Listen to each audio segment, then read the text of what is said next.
there's nothing redeeming about Trump. Right. Yeah, he's a horrible. It's really pretty transparent. Like horrible in every sense of the word. Not actually horrible, because horrible implies like a level of incompetence. He is very incompetent. That's actually probably one of his most positive sides, was that he was so incompetent. That he didn't get a lot done. Yeah, he in didn't get a lot office, done. Yeah, they didn't ever replace the ACA. He failed on that.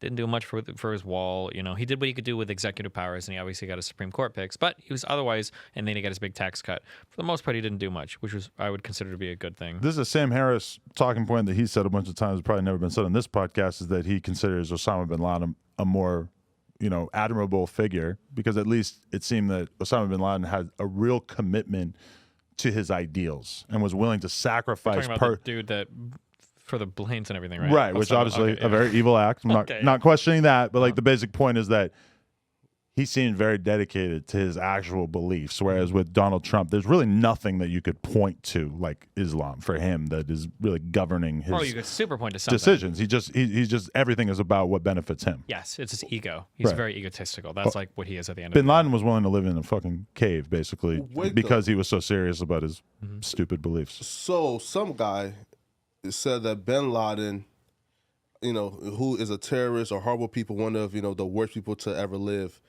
that guy is comparable to Trump, and we are trying to normalize that. No, he said that That's a at least Bin comparison. Laden stuck to his beliefs. And had beliefs Yeah. that seemed at least somewhat coherent. Here, right? So here's what, again, even me, I'm not even like a big Trump guy, you feel me? They all say that. Right? But You just call him daddy, for the record. no. They say that, and you go on their Facebook, and they've got like 50 million fucking Trump memes. They'll say some shit like that, and then they'll hear like on the other side of the building, somebody like, I don't know if I would vote for Trump. Like, the fuck? What do you mean? You fucking hate America, And dude? everybody's trying to distance themselves from Trump in the media and shit right now. Yeah. They're trying to be like, oh yeah, I like Ron DeSantis, whatever. But okay, sorry, Yeah. good. Yeah. Nah. So here's where I feel like Trump does the most good, right?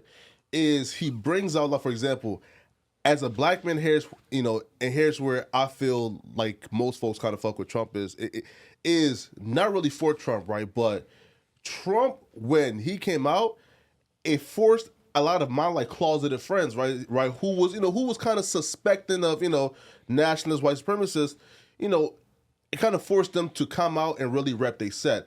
And to me, like, if somebody again is being bold, being truthful about, listen, here's my side. I'm a white supremacist, nationalist. I'm racist. Cool.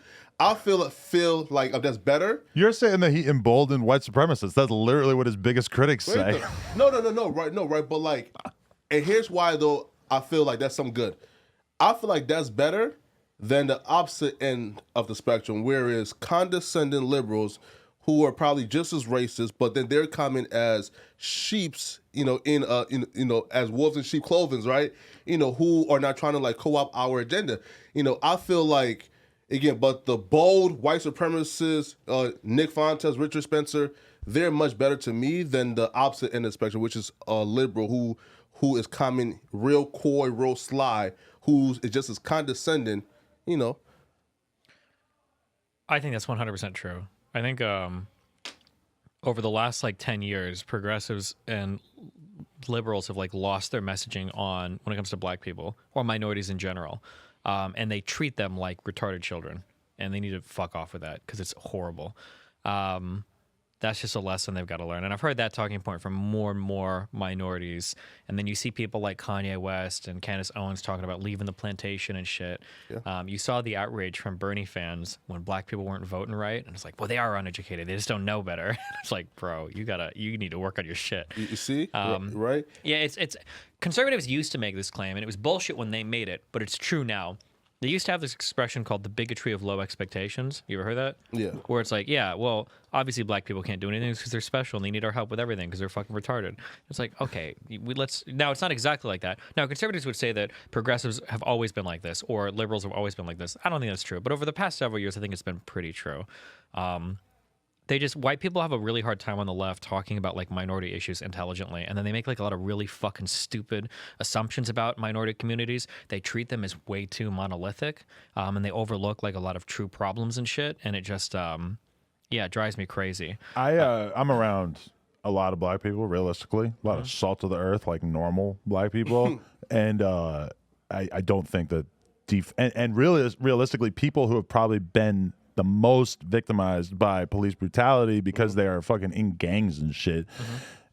And I've never heard any of them show any kind of support for like defund the police or abolish the ACAB police. shit, It's like super unpopular. Even black dudes who are like the most likely to be against the cops will probably acknowledge that a lot of the policing in certain communities is the reason why the murder rates are a lot lower. Yeah, and you'll hear like white people, and I'm lucky because one of the communities that I grew up in, where my grandma lived when I was younger, was a very black apartment community. So I had like a lot of black friends and shit, and I would stay over their house sometimes. And hearing people say things like, but these were like Christian black people, like very strict, very like no rap music unless it was like fucking Christian rap or whatever in the house, like very, very, very strict parents. Right. Growing up and hearing people say shit like today, like I'll hear white people say shit to me when we're debating, like, you don't understand. Black families don't want police officers in their neighborhoods because they're worried they're just going to accidentally roll up and kill their children or whatever. It's like, bro, what the fuck are you talking about? Like, if you look at all the polling data, if you listen to people talk, like, go to like some movement we're talking about, like ACAB. Like, the only black people you're going to see in the movement are college students. Right. Okay, everybody else is whiter than a fucking like Jesus. That view.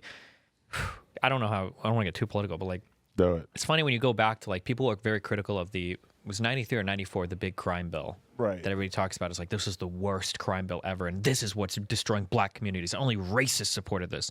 The CBC, the Congressional Black Caucus, supported this. Black people all over the country wanted this. It was a very different time in how crime was viewed, yeah. And people will say shit today like, oh, well, they prosecute powder cocaine differently than crack cocaine because they're racist. No, it's because crack cocaine was fucking destroying black communities all over the United States, okay? Like, black people don't love dealing drugs. They don't love crime. They don't like gangs. They don't like their kids like getting killed and shit. Like, it's everybody around the country wanted to solve these issues, especially black people. And the idea that like all of it came from only racist white people and only like bullshit, dude. Like, black people are normal people that don't want crime. They don't, Now, obviously, there's problem with the cops that are unique in the black community or whatever, but it never goes as far as like the crazy ACAB shit or Antifa shit or defund the police shit. But how do you think that this plays out? Because we're seeing in like LA and New York a ton of really normal people that I know, like guys who own businesses and shit like that, who are basically like reciting like conservative talking points about how we need to elect harsher, prosecutors and shit like that because the crime seems so out of control. And this is coming at a time where we have like progressive prosecutors who are trying to put a lot less people in jail. Like, how do you see this playing out? Like, is this reaction in full swing because it's sad because it's like we're just going to see the jails, I guess, or the prisons like fill up more. I mean, you have to stop being so everybody has to stop responding.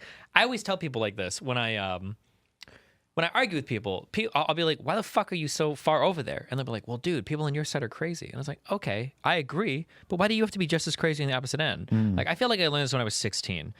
Sometimes people say shit that you don't like, especially when you're a teenager. And I figured out really early that if I let them control me, then I'm a tool. But if I do the exact opposite, I'm just as much a fucking tool. They still have control over me. I'm just moving the opposite way every time they move, right? Think about your own shit and figure it out. I think that you're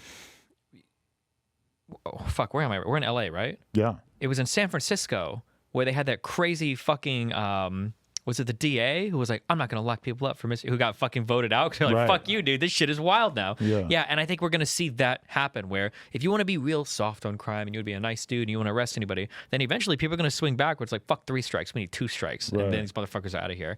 All right, people, we just hit 300,000 subscribers. You know we're trying to hit 400,000 subscribers. So that little red button, tap it, tap in. Appreciate y'all.